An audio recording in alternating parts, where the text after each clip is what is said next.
शांति और खुशी हर किसी को चाहिए होती है, लेकिन केवल उन्हें ही प्राप्त होती है जो अपने सपनों के लिए त्याग करना जानता है।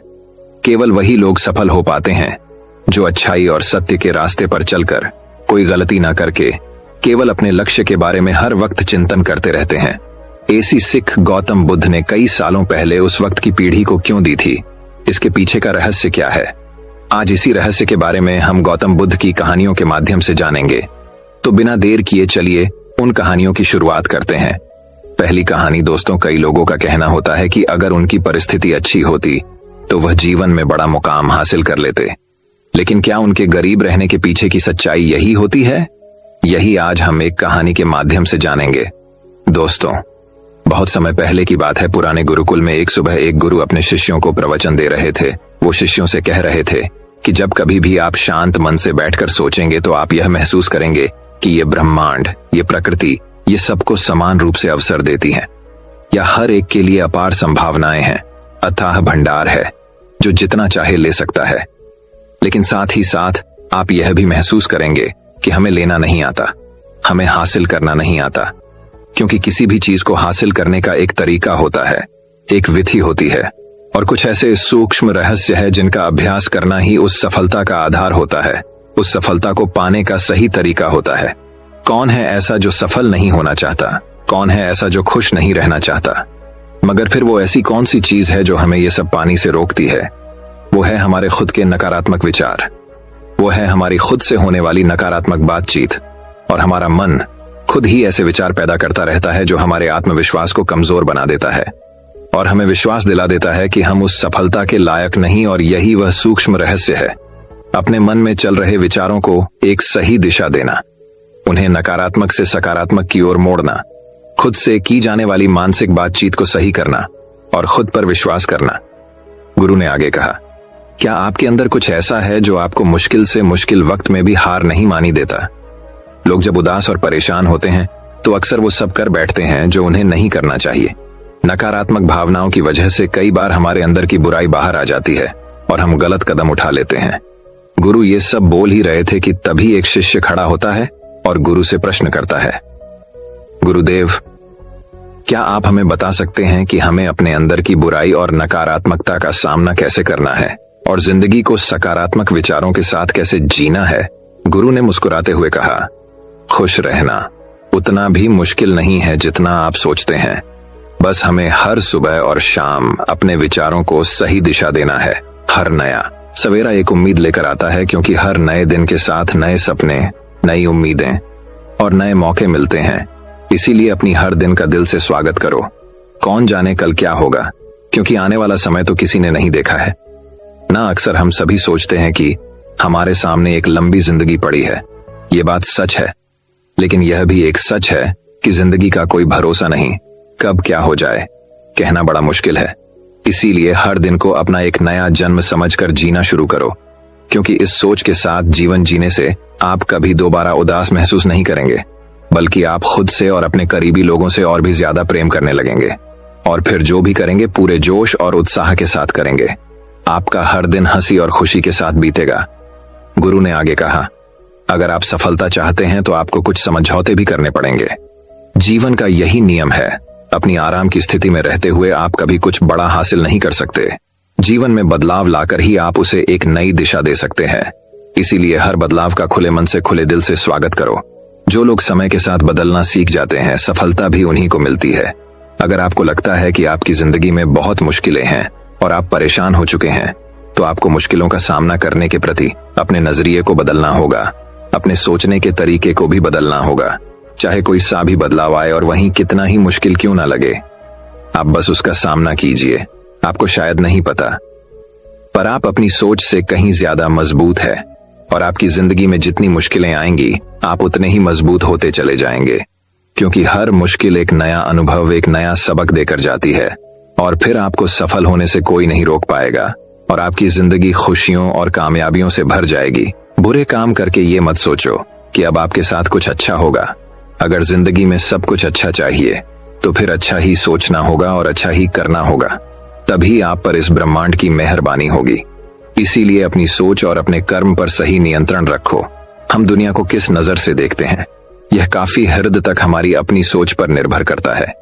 एक नकारात्मक मानसिकता वाले व्यक्ति को दुनिया में सिर्फ बुरा ही बुरा दिखता है, जबकि सकारात्मक सोच हमें जीवन के उन चीजों की अहमियत करवाती है जो अभी हमारे पास है और उस ब्रह्मांडीय शक्ति की कृपा से हमें मिली है। गुरु ने आगे कहा, अपने मन को शांत रखना सीखो। दिन भर की भाग दौड़ के बीच खुद को शांत रखने का कोई तो तरीका सीखो। एक शांत मन के साथ हमें अपने अंतरात्मा में झांकने का मौका मिलता है और हम खुद से ही सवाल जवाब करते हैं, जैसे कि मैं कौन हूँ, मेरे जीवन का उद्देश्य क्या है, क्या मैं एक अच्छा इंसान हूँ, क्या मैं एक अच्छा पिता या पति हूँ, या क्या मैं एक अच्छा बच्चा हूँ। आप जितनी गहराई से अपने अंदर झांकेंगे उतना ही ज्यादा खुद को जान जाएंगे। आप अपने आसपास की चीजों को समझने लगेंगे, लोगों का स्वभाव और उनको समझने लगेंगे। फिर आप चीजों और लोगों को लेकर बात बात पर परेशान और उदास होना छोड़ देंगे। आपको यह एहसास होने लगेगा कि आपके किसी भी काम का क्या असर पड़ेगा। किसी भी काम से अगर आपको दुख पहुंचे तो उस काम को मत कीजिए और जो चीज खुशी दे उसे जरूर कीजिए। फिर देखिए आपकी जिंदगी में कैसा ठहराव आता है। हमें जिंदगी एक बार ही मिलती है तो क्यों ना इसे भरपूर तरीके से जिए। जो दिल करे वो करो, खुद को बंदरों में मत बांधो, लेकिन हाँ, इस बात का भी ध्यान रखो कि वो मनमानी ना हो, बुद्धिमानी हो और आपके भीतर की आवाज हो। इसीलिए कुछ भी करने से पहले अपनी अंतरात्मा की आवाज सुनो। आपके दिल की चाहत कुछ भी हो सकती है, जैसे कोई नया व्यापार शुरू करना, किसी नए शहर में जाकर अपनी किस्मत आजमाना या फिर कुछ महत्वपूर्ण हासिल करना। जो भी आपके दिल में है उसे पाने के लिए कम से कम एक बार अपना संपूर्ण प्रयास जरूर करो। ये मत सोचो कि इसका परिणाम क्या होगा, जो मन में है बस उसे कर डालो। अक्सर हम उधेड़बन में फंस जाते हैं क्योंकि हमारा दिल कुछ कहता है और दिमाग कुछ और, लेकिन प्रयास करने पर ज्यादा से ज्यादा आपके साथ क्या हो सकता है, यही ना कि आपको सफलता नहीं मिलेगी। गुरु ने आगे कहा, लेकिन कम से कम आपको इस बात का पछतावा तो नहीं रहेगा कि आपने कोशिश नहीं की।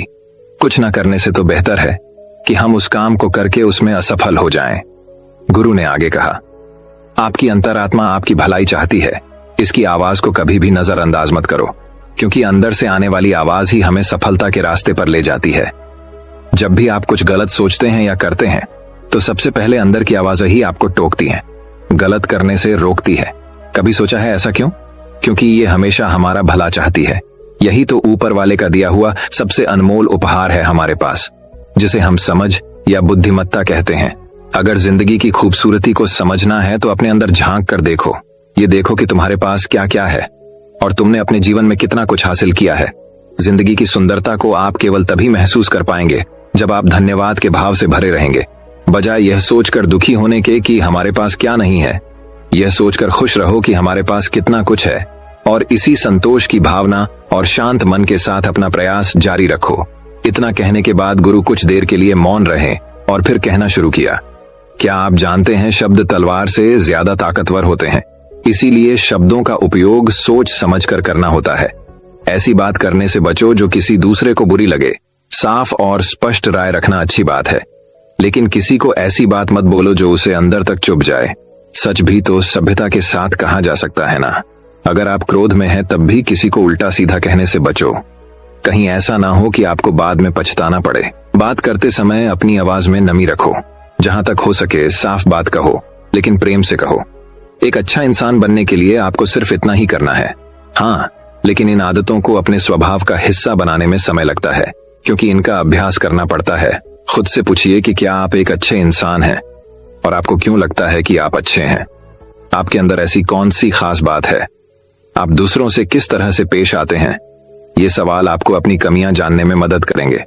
शुरुआत में हो सकता है खुद से ऐसे सवाल जवाब करना आपको अजीब लगे, लेकिन खुद से ऐसे सवाल करते रहिए और खुद को विनम्र वो अंदर से शांत रखने का प्रयास करेंगे। अगर एक इंसान के रूप में आपको अपने अंदर सुधार लाना है तो अपनी कमियों को पहचान कर उन्हें दूर करना ही होगा। गुरु ने आगे कहा, दुनिया में प्रेम से बढ़कर कुछ भी नहीं है। प्रेम आपको आबाद भी कर सकता है और ये आपको बर्बाद भी कर सकता है। हालांकि प्रेम को ना समझना ही बर्बाद करेगा, क्योंकि प्रेम तो बड़ी पवित्र चीज है। प्रेम ही ईश्वर है, ऐसा कहा जाता है। अपना नियम बना लो कि आपके अंदर सबके लिए प्रेम और करुणा हो। जिससे दिल में प्रेम होता है वहीं दिल आबाद होता है। जितना प्यार आप बांटेंगे उतना ही आपके पास लौट कर आएगा। जिसके दिल में प्रेम और करुणा है वह कभी किसी के साथ बुरा कर ही नहीं सकता। उसके अंदर दूसरों के प्रति बुरी और नकारात्मक भावनाएं आ ही नहीं सकती। असल में प्रेम के अंदर वो ताकत है जो हमें गलत काम करने से रोकती है। गलत काम करके इंसान कभी चैन से नहीं रह सकता। उसके अंदर हमेशा एक डर और पश्चाताप रहता है। गलत काम करना छोड़ दो, फिर देखो आपको इतनी बेहिसाब खुशी और संतुष्टि मिलेगी कि आपकी पूरी जिंदगी चैन से गुजरेगी। जो लोग स्वार्थी और धोखेबाज होते हैं, खुशियां उनसे दूर भागती है। वो चाहे कितना ही खुश रहने का दिखावा कर लें, लेकिन अंदर से वो हमेशा दुखी ही रहते हैं। गंदे काम और गंदे विचार हमें कभी खुश नहीं रहने देते, और जहां खुशी है वहीं प्रेम है। इतना कहने के बाद गुरु ने अपना प्रवचन समाप्त किया और फिर सभी शिष्य अपने अपने दैनिक कार्यों में लग गए। दोस्तों, इस तरह के विचार अपने दिमाग को देने से और विचारों को सकारात्मक रखने से निश्चित रूप से जिंदगी बदलेगी। तो आइए आप जल्दी से समराइज कर लेते हैं कि हमने इस कहानी में क्या क्या सीखा। इस वीडियो में आपने खुद से की जाने वाली सकारात्मक बातचीत की, ताकत के बारे में जाना और ये भी जाना कि खुद की काबिलियत पर संदेह करना हमें नीचे खींचता है। खुद को हमेशा अपनी खूबियों और अच्छाइयों के बारे में याद दिलाते रहो, क्योंकि इससे हमारा आत्मविश्वास बढ़ता है। इस वीडियो में आपने ये भी सीखा कि हमें अपने अंतर्मन की आवाज भी सुननी चाहिए। हमें अपनी कमियां, अपनी खूबियां और अपने लक्ष्य स्पष्ट रूप से पता होने चाहिए। हमेशा सकारात्मक सोच रखनी है और यह याद रखिए कि अगर हम ठान लें तो जीवन में कुछ भी असंभव नहीं। आपने इस कहानी में अच्छाई की और एक अच्छा इंसान बनने की अहमियत के बारे में भी जाना। असल में अच्छा होना सफल होने से भी ज्यादा जरूरी है। दुनिया में पहले से ही काफी बुराइयां हैं और हमारे अंदर की बुराई हमें मानसिक और शारीरिक दोनों तरफ से कमजोर बनाती है। इसीलिए जितना हो सके अपने मन और विचार दोनों पवित्र रखो। अच्छा सोचो, अच्छा करो और अपने अंदर की बुराई को सिर पर मत उठने दो। ये सब करना हमारे ऊपर ही तो है। जहां भी जाओ लोगों का भला करने का प्रयास करो, क्योंकि इससे जो खुशी मिलती है वो कभी फीकी नहीं पड़ती। इस दुनिया में अच्छे लोगों की बेहद कमी है, इसलिए जितना हो सके अच्छा सोचो और अच्छा करो। तो फिर देर किस बात की है, आज और अभी से अपने सपने पूरे करने में जुट जाओ। तो दोस्तों, अब चलिए हमारी दूसरी कहानी की शुरुआत करते हैं। दूसरी कहानी। दोस्तों, इस दुनिया में कई लोग ऐसे हैं जिन्हें दान देना बिल्कुल पसंद नहीं होता। वह अपनी कंजूसी और लालच को अपने दान और पुण्य कार्य के बीच लाते हैं। दोस्तों, आज की इस कहानी में लोगों की मदद से हमारा कितना फायदा हो सकता है, इस बारे में बताया गया है। वही कहानी की शुरुआत कुछ इस प्रकार होती है। बात बहुत समय पहले की है। एक गांव में रामलाल नाम का एक लोहार रहता था। उसके परिवार में उसकी पत्नी और एक प्यारी सी बेटी थी जिसका नाम कोमल था। रामलाल बहुत ही मेहनती व्यक्ति था। एक दिन की बात है, रामलाल ने सुबह सुबह अपनी पत्नी को बोला कि कुछ रोटी बना दो, मुझे दुकान में कुछ सामान लाना है तो आज शहर जाना होगा। शहर से लौटने में रात हो जाएगी। उसकी पत्नी ने रामलाल के लिए रोटी बना दी। उसके बाद रामलाल अपनी बेटी कोमल से पूछता है, मैं शहर जा रहा हूं, क्या तुम्हें कुछ चाहिए? उसकी बेटी ने उसे एक गुड़िया लाने को बोला। उसके बाद रामलाल शहर के लिए घर से निकल जाता है। शहर जाने के रास्ते में एक घना जंगल पड़ता है। वही उस जंगल में जंगली जानवर होते हैं। रामलाल जंगल पार करने के लिए तेज चलता हुआ जाता रहता है। तभी उसे एक बाबा पेड़ के नीचे बैठा मिलते हैं। रामलाल भी थका हुआ होता है। वह बाबा के पास जाकर बैठ जाता है और पूछता है, बाबा, आप इस घने जंगल में आराम से कैसे बैठे हैं? बाबा बोले, बेटा, रामलाल मैं तुम्हारी ही राह देख रहा था। मुझे भूख लगी है। अगर तुम्हारे पास कुछ खाने को तो मुझे दे दो। रामलाल बाबा को अपने थैले से कुछ रोटी निकाल कर दे देता है और बाबा से पूछता है, आप कौन हो बाबा, और आपको मेरा नाम कैसे मालूम है? बाबा ने रामलाला को बोला, मुझे और रोटी चाहिए, क्या तुम मुझे और रोटी दे सकते हो? रामलाल ने थैले से बची रोटी को भी निकालकर बाबा को दे देता है। रोटी खाने के बाद बाबा रामलाल को धन्यवाद देते हैं और बोलते हैं, बेटा, मैंने तो तुम्हारी सारी रोटियां तो मैंने खा ली, अब तुम क्या खाओगे? रामलाल बोलता है, बाबा मैं शहर जा रहा हूं, वहां मैं किसी दुकान से कुछ लेकर खा लूंगा। मुझे खुशी है कि आपका पेट मेरी रोटी से भर गया। ये बोलकर बाबा से रामलाल जाने की अनुमति लेता है। बाबा रामलाल को एक हथौड़ा देते हैं और बोलते हैं, तुम इसे संभल कर रखना, ये मेरे गुरु ने मुझे दिया था। तुमने मेरा पेट भरा है तो मैं तुम्हें खाली हाथ नहीं जाने दे सकता। रामलाल बोलता है, बाबा मैं एक लोहार हूं और मेरे पास पहले से बहुत सारे हथौड़े हैं, मुझे इसकी जरूरत नहीं है और मैं अभी शहर जा रहा हूं, इसे लेकर कहां कहां जाऊंगा? बाबा ने बोला, ठीक है, मैं इसे तुम्हारे घर मैं कबाड़ के पीछे रख दूंगा, जब तुम शहर से लौटना तो वहां से ले लेना। यह बोलकर बाबा उसके पास से गायब हो गए। रामलाल इधर उधर देखा पर उसे बाबा नहीं दिखे। रामलाल को भी देर हो रही थी। इसलिए वह इस बारे में ज्यादा कुछ नहीं सोच पाता और शहर के रास्ता जाने लगता है। शहर पहुंचकर रामलाल अपनी जरूरत की सभी चीजें खरीद लेता है और अपनी बेटी के लिए गुड़िया भी ले लेता है। फिर भी रामलाल के पास अभी काफी पैसे बचे होते हैं, इसलिए वह सोचता है पत्नी के लिए साड़ी भी ले, वह भी खुश हो जाएगी। यह सोचने के बाद बहुत ही सुंदर साड़ी ले लेता है। रामलाल कुछ खाना चाहता था पर उसका पेट उसे बिल्कुल भरा लग रहा था, जैसे कि उसने अभी अभी कुछ खाया हो। रामलाल शहर में अपना सारा काम खत्म कर घर के लिए चल देता है। रामलाल घने जंगल से जब गुजरता रहता है तो उसे बाबा की याद आती है। वह सोचता रहता है आखिर वह बाबा कौन थे, वह मुझे कैसे जानते थे। यही सोचते हुए वह अपने गांव भी पहुंच जाता है। घर पहुंचने में रामलाल को काफी देर हो जाता है। जब वह घर के नजदीक पहुंचता है तो उसे भूख का एहसास होता है। वह घर के अंदर जाते ही देखता है कि कबाड़ के पीछे हथौड़ा रखा हुआ है। उसे देखकर वह मुस्कुराता है और अपनी पत्नी और बेटी के लिए लाए उपहार उन्हें दे देता है। वह अपनी पत्नी को बोलता है मुझे खाने को जल्दी खाना दो, भूख लगी है। उसकी पत्नी रामलाल को खाना परोसती है और रामलाल बहुत ही आनंद लेकर भोजन करता है। सुबह जब वह अपना दुकान पहुंचता है उस हथौड़े को अपने साथ ले जाता है। रामलाल जो भी बनाने के लिए सोचता है उस हथौड़े को बस एक बार मारता है, हथौड़ा सामान बना देता है। रामलाल बहुत ही आश्चर्य होकर हथौड़े को देखता है। पूरे गांव के लोगों को रामलाल के जादुई हथौड़े के बारे में मालूम हो जाता है।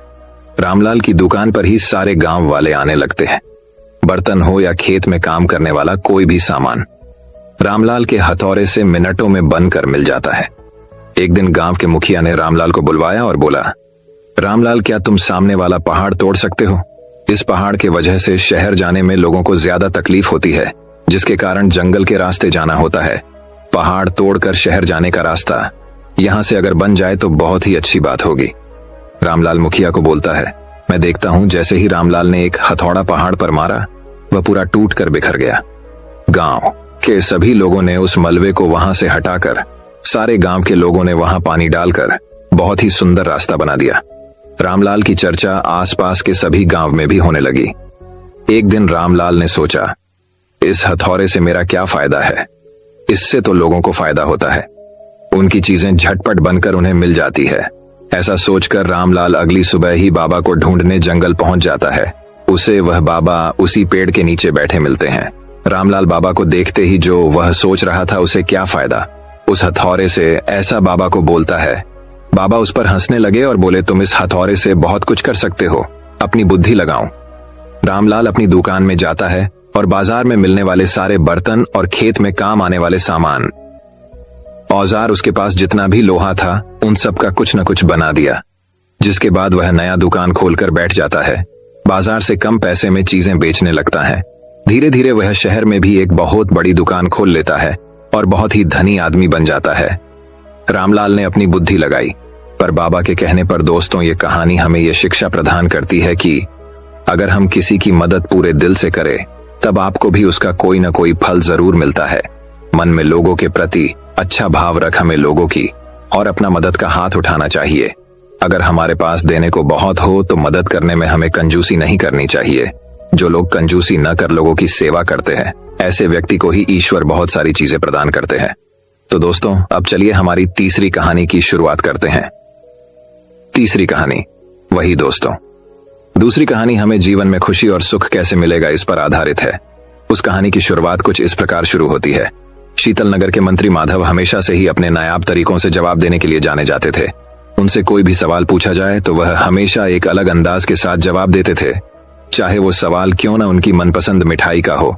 इस कहानी एक बार की बात है, सर्दियों का मौसम था। एक दोपहर महाराज चंद्रसेन, राजपुरोहित और माधव महल के बागीचे में टहल रहे थे और धूप का आनंद ले रहे थे। महाराज बोले इस बार बहुत गजब की ठंड पड़ रही है, सालों बाद ऐसी ठंड नहीं पड़ी। ये मौसम तो भरपूर खाने और सेहत बनाने का है। क्यों राजपुरोहित जी, क्या कहते हैं? राजपुरोहित ने जवाब दिया, बिल्कुल सही कह रहे हैं महाराज, आप इस मौसम में मीठा खाना काफी लाभदायक होता है। जैसे ढेर सारे सूखे मेवे, फल और मिठाइयां खाने का मजा ही अलग होता है। मिठाइयों का नाम सुनकर महाराज बोले, यह तो बिल्कुल सही कह रहे हैं आप। वैसे ठंड में कौन कौन सी मिठाइयां खाई जाती हैं? राजपुरोहित बोले, महाराज सूखे मेवों की बनी ढेर सारी मिठाइयां जैसे काजू कतली, बर्फी, हलवा, गुलाब जामुन, ये हमारे शरीर को गर्म रखने में काफी मदद करती है ताकि हमें ठंड छू आ सके। ऐसी और भी कई मिठाइयां हैं जो हम ठंड में खा सकते हैं। यह सुनकर महाराज हंसने लगे और माधव की तरफ मुड़कर बोले, आप बताइए माधव, आपको ठंड में कौन सी मिठाई पसंद है? इस पर तेनाली ने जवाब दिया, महाराज, राजपुरोहित जी, आप दोनों रात को मेरे साथ महल के बाहर चलिए, मैं आपको अपनी मनपसंद मिठाई खिला दूंगा। महाराज बोले, आपको जो मिठाई पसंद है हमें बताइए, हम महल में ही बनवा देंगे। माधव बोले, नहीं महाराज, वह मिठाई यहां किसी को बनानी नहीं आएगी, आपको मेरे साथ खाने के लिए बाहर ही चलना होगा। महाराज ने हंसकर कहा, चलिए ठीक है, आज रात को ही खाना खाने के बाद हम आपकी मनपसंद मिठाई खाने आपके साथ चलेंगे। रात को खाना खाने के बाद महाराज और राजपुरोहित ने साधारण कपड़े पहने और चुपचाप महल से निकलकर माधव के साथ चल पड़े। गांव पार करके खेतों में बहुत दूर तक चलने के बाद महाराज बोले, हमें और कितना चलना पड़ेगा माधव? आज तो तुमने हमें थका दिया है। माधव ने उत्तर दिया, बस कुछ ही दूर और है। महाराज, जब वो लोग खेतों के बीच पहुंचे तो उन्हें मिठाई की खुशबू आने लगी। महाराज ने बोला, लगता है हम आपकी मनपसंद जगह पहुंच गए। तो माधव मुरुकराया और महाराज और राजपुरोहित को एक खाट पर बैठने को कहा और खुद वो मिठाई लेने चले गए। थोड़ी देर में वे अपने साथ 3 कटोरियों में गर्मा गर्म मिठाई ले आए। जैसे ही महाराज ने उस मिठाई को चखा, उनके मुंह से वाह के अलावा और कुछ नहीं निकला। महाराज और राजपुरोहित एक बार में ही पूरी मिठाई छट कर गए। इसके बाद दोनों ने माधव से कहा, मजा आ गया, क्या थी ये मिठाई? हमने ये पहले कभी नहीं खाई है। महाराज की बात पर माधव मुस्कुराए और बोले, महाराज, ये गुड़ था। यहाँ आसपास गन्नों का खेत है और किसान उसी से यहाँ रात को गुड़ बनाते हैं। मुझे यहाँ आकर गर्मा गर्म गुड़ खाना बहुत पसंद है। मेरा मानना है कि गर्मा गर्म गुड़ भी बेहतरीन मिठाई से कम नहीं होता है और गुड़ हमारे शरीर को अंदर से गर्म रखता है। गुड़ खाने से कई फायदे भी हैं। महाराज ने माधव की बातें सुनने के बाद उससे कहा, मुझे तो यकीन ही नहीं हुआ कि हम गुड़ खा रहे थे। इसी बात पर हमारे लिए एक कटोरी मिठाई और ले आइए। इसके बाद तीनों ने एक एक कटोरी गुड़ और खाई और फिर महल को लौट गए।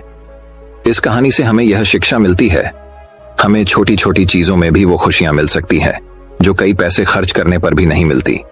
सिर्फ फर्क हमारे सोचने का है। अगर हम अपनी सोच बदलें तो हम अपने जीवन में किसी भी परिस्थितियों में खुश रह सकते हैं। मनुष्य अगर खुश रहे तो जीवन के किसी भी पड़ाव पर वह बीमार नहीं पड़ सकता। खुश रहना अपने आप में एक थेरेपी का काम करती है जो सभी मौसम में आपको तंदुरुस्त रखता है। तो दोस्तों, अब चलिए हमारी चौथी कहानी की शुरुआत करते हैं। चौथी कहानी, जीवन के विभिन्न पक्ष। प्राचीन ग्रंथ कहते हैं कि हम सब इस विशाल जीवन सागर में सीपियों की तरह तैर रहे हैं। यद्यपि सब समान चेतना से जन्मे हैं, लेकिन कोई भी 2 जीवन एक जैसे नहीं हैं। हम सबके जीवन कितने भी अलग हों, सब एक दूसरे पर आश्रित हैं और सबसे कुछ न कुछ सीखा जा सकता है। जीवन के सभी पक्षों को समझने के लिए 5 दिन निकालें, ज्यादा नहीं, बस 5 दिन, एक पूरा दिन, सुबह से शाम तक किसी किसान के साथ बिताएं। उसके साथ सुबह जल्दी खेत में जाएं और देखें कि वह सारा दिन क्या करता है। आप वातावरण और भोजन के प्रति संवेदनशील हो जाएंगे। विश्व में भोजन का 1/3 हिस्सा बर्बाद किया जाता है और फेंक दिया जाता है।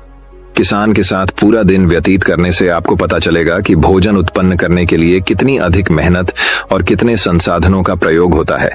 तब आप भोजन फेंकने से पहले 2 बार अवश्य सोचेंगे। एक दिन जेल में बिताएं, परंतु बिना कोई अपराध किए। आपको अनुभव होगा कि जिन लोगों के ऊपर अपराधी का तमगा लगाकर जेल में डाल दिया गया है, वे परिस्थितिवश या अज्ञानतावश वहां पहुंचे हैं। जब क्रोध व्यक्ति को जकड़ लेता है तो उसका अपने पर कोई नियंत्रण नहीं रहता। यदि आप सबसे खतरनाक अपराधी से मिलोगे तो वह भी यही कहेगा, मैंने ऐसा नहीं किया, मुझे कुछ हो गया था और मुझसे यह हो गया। यह स्पष्ट हो जाएगा कि प्रत्येक अपराधी के भीतर एक पीड़ित होता है जो सहायता की पुकार कर रहा है। आपके हृदय में करुणा जाग जाएगी। यदि आपके दिल में किसी के लिए घृणा है तो वह भी समाप्त हो जाएगी। तीसरे दिन एक विद्यालय के अध्यापक बन जाए, तब आपको पता चलेगा कि गुरु की आवश्यकता क्या है। जीवन में आप जहां कहीं भी होते हो, वहां बहुत से लोगों की आप सहायता कर सकते हैं और मार्गदर्शन कर सकते हैं। यह भीतर गहराई से संतोष प्रदान करता है। ऐसा नहीं है कि जिनके लंबे बाल और दाढ़ी हो वही गुरु हो सकते हैं। हर कोई कम से कम कुछ लोगों के लिए तो गुरु हो ही सकता है। आपको अध्यापक बनने के लिए किसी विशेष कौशल की आवश्यकता नहीं है, इसके लिए बस करुणा की आवश्यकता है। अध्यापक होने के नाते आप लोगों में करुणा का संचार कर सकते हैं। मुझे कुछ नहीं चाहिए, बस मेरे छात्र उन्नति करें। ऐसा निस्वार्थ प्रेम आपके जीवन में आ जाएगा। चौथा दिन किसी मानसिक चिकित्सा संस्थान में बिताएं। पागल खाने में आपको कोई भी कुछ कहे, आपको कोई भी नाम लेकर बुलाए, आप इसका बुरा नहीं मानोगे। एक दिन जब आप ऐसी जगह पर व्यतीत करोगे जहां आपको कोई भी कुछ भी कहे, तब आपके अंदर यह हिम्मत आ जाएगी कि आप बिना उत्तेजित हुए किसी भी प्रकार की आलोचना सह लेंगे। न केवल बिना उत्तेजित हुए किसी भी प्रकार की आलोचना सह लेंगे, बल्कि जो लोग आपकी आलोचना कर रहे हैं उनके प्रति आपके मन में सहानुभूति भर जाएगी। हम छोटी छोटी बातों पर उत्तेजित हो जाते हैं। वह मेरे बारे में क्या सोचेगा, हम यह सब सोचकर हिल जाते हैं और एकदम अपनी प्रतिक्रिया दे बैठते हैं। आपके अंदर आलोचना करने और आलोचना सहने दोनों की शक्ति होनी चाहिए। यदि हम अपने बच्चों को यह सिखाएंगे, तब वह समाज के मजबूत व स्थिर सदस्य बन पाएंगे। एक दिन किसी कब्रिस्तान या श्मशान में बिताएं, आपको इस जीवन के अस्थायित्व का बहुत निकट से और बहुत गहरा अनुभव होगा। आपकी जो भी शिकायतें हैं सब समाप्त हो जाएंगी। यह अनुभव कि मृत्यु किसी भी समय आ सकती है आपके जीवन का परिप्रेक्ष्य हमेशा के लिए बदल देगा। केवल औपचारिक शिक्षा ही काफी नहीं है, पूर्ण शिक्षा के लिए जीवन के विभिन्न पक्षों को जानना आवश्यक है। जब हम जीवन के विभिन्न पक्षों को गौर से देखते हैं तो यह हमें केंद्रित और स्वयं में स्थिर बना देता है। तो दोस्तों, अब चलिए हमारी 5वीं कहानी की शुरुआत करते हैं। 5वीं कहानी, शांति। सर्वोच्च उपचार। भारतीय लोकाचार में शांति के 3 स्तर माने गए हैं। पहली शांति है आंतरिक मन की, दूसरी शांति है हमारे निकटस्थ वातावरण, हमारे परिवार, मित्रों और समुदाय में, तीसरी शांति है दुनिया में, राष्ट्रों के बीच। आंतरिक शांति समुदायों और परिवारों में शांति की नींव होती है। मानवता की भलाई के कार्य करने के लिए आवश्यक साहस और आत्मविश्वास के लिए मन की शांति आवश्यक है। जैसे जैसे मानवता कोविड-19 महामारी के आघात से जूझ रही है, वैसे वैसे वे लोग भी अपने जीवन में शांति की तलाश करने लगे हैं जो सामान्य रूप से शांति की परवाह नहीं करते। अफगानिस्तान, इथियोपिया, दक्षिण सूडान, सीरिया, यमन और दुनिया के अन्य हिस्सों में मानवीय संकट ने आज मानवता के सामने आने वाली बहुआयामी चुनौतियों की जटिलता को और बढ़ा दिया है। अज्ञानता, चरमपंथी विचारधाराओं और गलत सूचनाओं के अभिशाप का मुकाबला करना समय की मांग है। यह विषाक्त मेल मानव सभ्यता की नींव पर ही संकट बनकर मंडरा रहा है। आंतरिक शांति के बिना वैश्विक शांति, सतत विकास और सामाजिक एकीकरण जैसे बाहरी लक्ष्य मृग तृष्णा बने रहेंगे। शांति कोई ऐसी वस्तु नहीं है जिसे बाजार में खरीदा जा सके। इसका हम में से प्रत्येक ने भीतर पालन पोषण करना होगा। आंतरिक शांति पाने में मुख्य बाधा मन में तनाव है। आज युवा और बुजुर्ग समान रूप से अभूतपूर्व पैमाने पर तनाव, अकेलापन और चिंता का अनुभव कर रहे हैं। अवसाद और मानसिक स्वास्थ्य एक वैश्विक चिंता बन गए हैं, दुर्भाग्य से न तो घर पर और न ही विद्यालय में। हम ये सीखते हैं कि अपनी नकारात्मक भावनाओं को कैसे संचालित करें, तनाव से कैसे छुटकारा पाएं और जीवन की कठिनाइयों का सामना कैसे करें। तनाव और आक्रामकता का आपस में सीधा संबंध है। वे दोनों एक दूसरे का पोषण करते हैं और इस प्रकार हिंसा का एक चक्र बनाते हैं। वहीं दूसरी ओर आंतरिक शांति हमें शक्ति देती है, जो रचनात्मक मानसिकता के साथ चुनौतियों का सामना करने में सहायक होती है। विश्व शांति केवल उच्च स्तरीय नीतियों को लागू करने से नहीं आ सकती है। शांतिपूर्ण विश्व का निर्माण तो शांतिपूर्ण व्यक्ति ही कर सकते हैं। आंतरिक शांति वाला व्यक्ति अपने संपर्क में आने वालों पर सकारात्मक प्रभाव डालने में सक्षम होता है और इस प्रकार समाज में शांति स्थापित करता है। एक व्याकुल मन समाधान नहीं खोज सकता। यह अपने ही भार में झुक जाता है और समस्या को और जटिल बना देता है। इस कठिन समय में आंतरिक शांति पहले से कहीं अधिक महत्वपूर्ण हो गई है। हमें अपनी समस्याओं को चुनौतियों के रूप में देखने और उन्हें अवसरों में बदलने की ऊर्जा और ज्ञान होना चाहिए। शायद यह प्रतिरोध क्षमता और ज्ञान ही है जिसने जीवन को विकसित किया और उसे पृथ्वी पर सबसे कठिन परिस्थितियों पर विजय प्राप्त करने में सक्षम बनाया है। दुनिया भर की संस्कृति ऐसे लोगों के उदाहरणों से भरी पड़ी है जिन्होंने समाज के भलाई के लिए संकट को अवसरों में बदल दिया। अब जबकि मानवता पुनः परिवर्तन और रूपांतरण के चौराहे पर है, हमें प्रत्येक व्यक्ति के भीतर शांति का आह्वान करने की आवश्यकता है, जो हमें वर्तमान संकट को साहस, आत्मविश्वास और करुणा के साथ पार करने में सहायक होगी। आंतरिक शांति ही वह आधार है जिस पर हम दुनिया में सुधार और राहत के लिए आवश्यक शक्ति और प्रतिबद्धता को पा सकते हैं। दोस्तों, मैं उम्मीद करता हूं कि यह कहानी सुनने से आपके जीवन में अच्छे बदलाव आए होंगे। आपको इस वीडियो से क्या सीखने मिला ये कमेंट करके जरूर बताइए और अपने परिवार, दोस्तों या आपके करीबी इंसान के साथ ये कहानी शेयर करके उन्हें भी इस ज्ञान से परिचित करवाए। बाकी अगर आपको ये वीडियो दिल से अच्छी लगी हो तभी इस वीडियो को लाइक कर देना, और आपने अब तक इस चैनल को सब्सक्राइब न किया हो तो चैनल को सब्सक्राइब भी जरूर कर देना। आपका हर दिन शुभ हो और खुशियों से आपका जीवन भरा रहे। धन्यवाद। नमो बुद्धाय।